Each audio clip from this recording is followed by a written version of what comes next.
রাজবাড়ীতে doctor Ratan ক্লিনিকে ভুল চিকিৎসায় সিজারিয়ান রোগী শাহানা বেগমের অকাল মৃত্যুর অভিযোগ উঠেছে।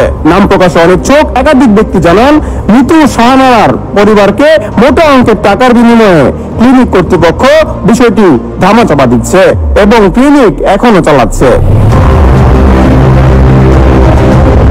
গত 23 এপ্রিল রাত 8টার দিকে ওই রোগীর সিজার করেন ক্লিনিকের মালিক ডাক্তার রইসুল ইসলাম রতন। রোগীর শারীরিক অবস্থা আশঙ্কাজনক হলে ক্লিনিক কর্তৃপক্ষ তাকে দ্রুত ফরিদপুর মেডিকেল কলেজ হাসপাতালে নিয়ে গেলে চিকিৎসাধীন অবস্থা রাত 10টার দিকে শাহানা বেগমের মৃত্যু হয়। রোগীর মৃত্যুর কারণ জানতে গেলে ক্লিনিকে ডাক্তার রতনকে পাওয়া গেল না। প্রতিষ্ঠানের দায়িত্বে থাকা আমজাদ ক্যামেরার সামনে কথা বলতে রাজি না হয়ে সাংবাদিকদের উপর বিরক্ত প্রকাশ করেন।